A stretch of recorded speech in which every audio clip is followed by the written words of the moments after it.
ये हमने यहाँ पर ग्रेन्युलोसा सेल, मुझसे मिस्टेक हो गई है, सॉरी। इसमें ग्रेन्युलोसा सेल्स नहीं आता, इसमें हमारे पास वो आता है फोलिक्यूलर सेल्स आता है, फोलिक्यूलर सेल।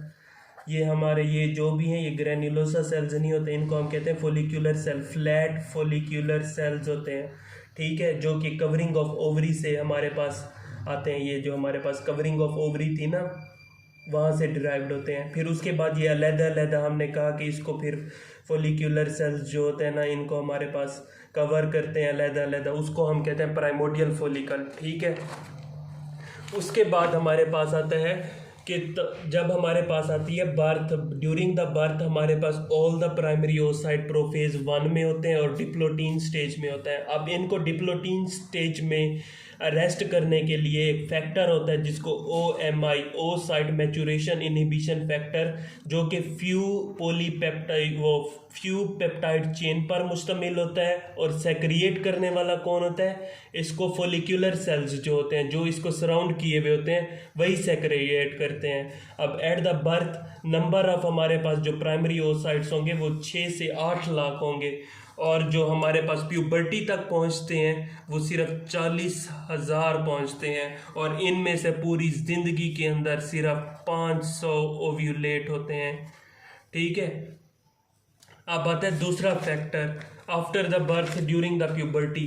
जैसे ही प्यूबर्टी स्टार्ट होती है तो प्राइमोडियल फोलिकल ग्रो करना स्टार्ट करते हैं। अब जैसे ही ग्रो करते हैं फॉलोइंग चेंजेस आती हैं। पहली चेंज ये होती है कि हमारे पास जो प्राइमोडियल सेल्स थे, वो जो हमारे पास फोलिकुलर सेल्स थे, वो फ्लैट से क्यूबॉइडल शेप होने जाते हैं और स्ट्रेटिफाइड, मतलब सेवरल लेयर्स बनाते हैं क्यूब शेप सेल्स की। ठीक है, अराउंड द ओसाइट।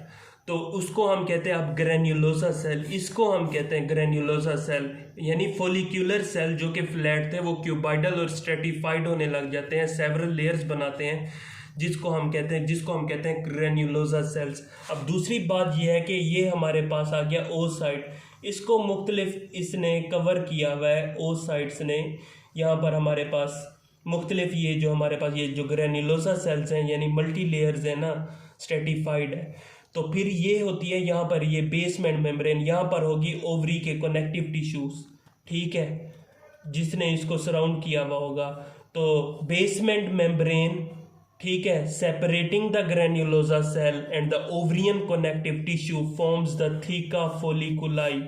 ठीक है, इसको हम कहते हैं थीका फोलिकुलाई। अब ये जो थीका फोलिकुलाई है ये 2 लेयर्स में आ जाएगा। यानी पहला तो हमारे पास था ओसाइट, फिर उसके बाद हमारे पास आता है ये ग्रेन्युलोसा सेल्स, मल्टी लेयर्स बनाते हैं। फिर उसके बाद बेसमेंट मेम्ब्रेन जिसको हम कहते हैं थीका फोलिकुलाई। फिर उसके बाद आता है ग्रेन्युलोसा सेल्स और ओसाइट की मेम्ब्रेन यहाँ पर ग्लाइकोप्रोटीन रिलीज करती हैं अपने दरमियान में, जिसको हम कहते हैं जोना पेलुसिडा, ग्लाइकोप्रोटीन रिलीज करती हैं। अब ये हमारे पास आ गया ओसाइट, ये हमारे पास आ गया ग्रेन्युलोसा सेल, और ये हमारे पास आ गया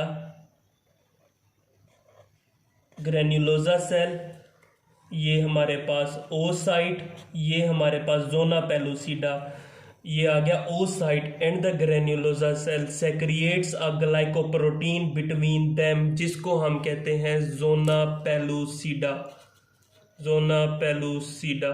ठीक है, उसके बाद हमारे पास ये होता है कि ये जो बेसमेंट मेम्ब्रेन थी जो इसको सराउंड किए हुए थी, थीका फोलिकुलाई, थीका फोलिकुलाई डिफ्रेंशिएट हो जाएगी 2 लेयर्स के अंदर। एक होती है थीका इंटरना और दूसरी हमारे पास होगी थीका, सॉरी ये कलर इस्तेमाल कर देते हैं, और ये अब मैं आपको बताता हूँ।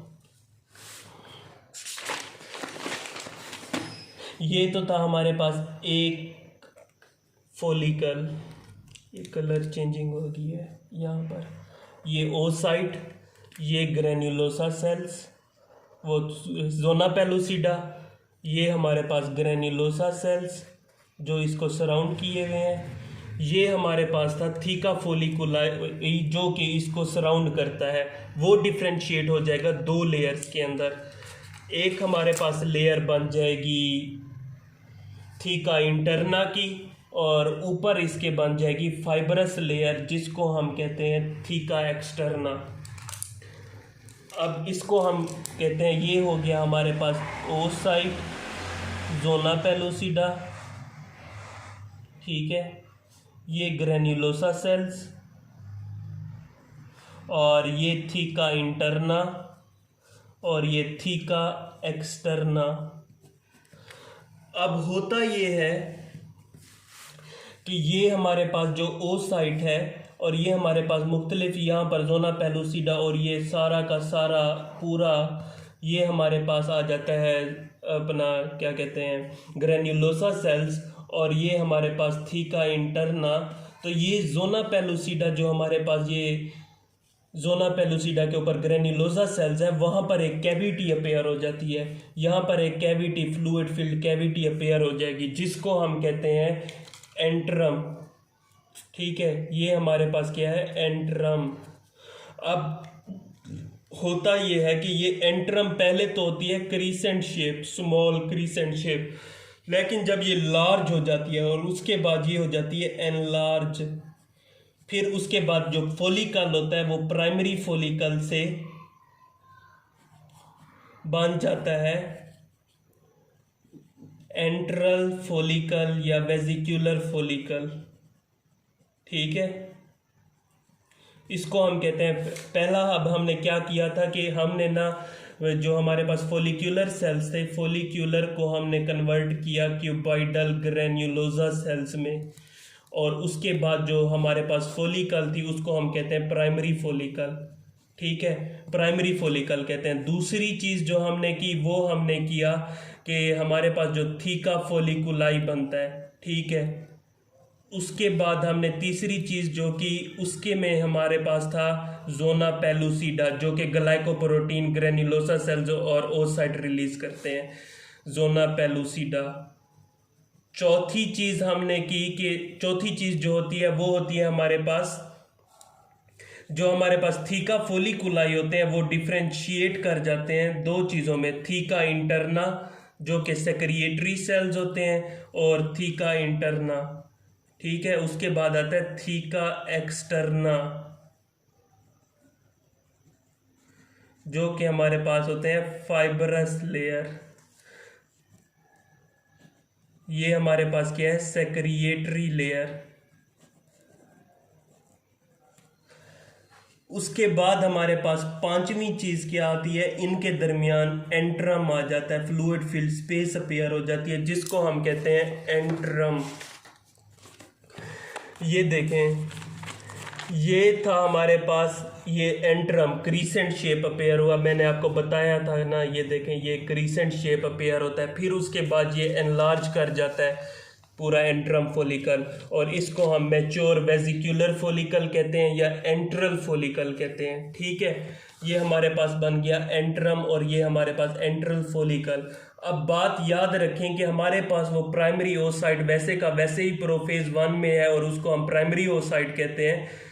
जैसे ही एंट्रल फोलिकल ग्रो करता है क्रीसेंट शेप के बाद एनलार्ज कर जाता है, जैसे ही हमारे पास एंट्रल फोलिकल एनलार्ज करता है, यानी एंट्रल फोलिकल एनलार्ज करता है प्लस उसके अंदर हमारे पास प्राइमरी ओसाइट होता है, तो उसको हम कहते हैं सेकेंडरी ओसाइट। ये हमारे पास क्या कहलाएगा, सेकेंडरी ओसाइट। अब ये हमारे पास क्या कहलाएगा, जब हमारे पास एंट्रम बन गई, एंट्रल फोलिकल बन गया, तो टोटल हमारे पास वो जो फोलिकल होता है उसको हम कहते हैं सेकेंडरी फोलिकल, उसको हम कहते हैं सेकेंडरी फोलिकल। फिर उसके बाद जो चीज़ होती है, दूसरी चीज़ ये होती है कि हमारे पास फिर रिलीज होता है सर्ज ऑफ, हमारे पास जो होगा ना LH हार्मोन रिलीज होता है। फिर उसके बाद जो सर्ज ऑफ हमारे पास LH हार्मोन रिलीज होता है वो हमारे पास प्री ओव्यूलेटरी स्टेज को इनिशिएट कर देता है। उसमें ये होता है कि ये मियोसिस 1 कंप्लीट कर जाता है, और फिर उसके बाद हमारे पास मियोसिस 1 कंप्लीट हो जाती है, और उसके बाद हमारे पास बन जाता है स्कैंड्रियोसाइट प्लस फर्स्ट पोलर बॉडी।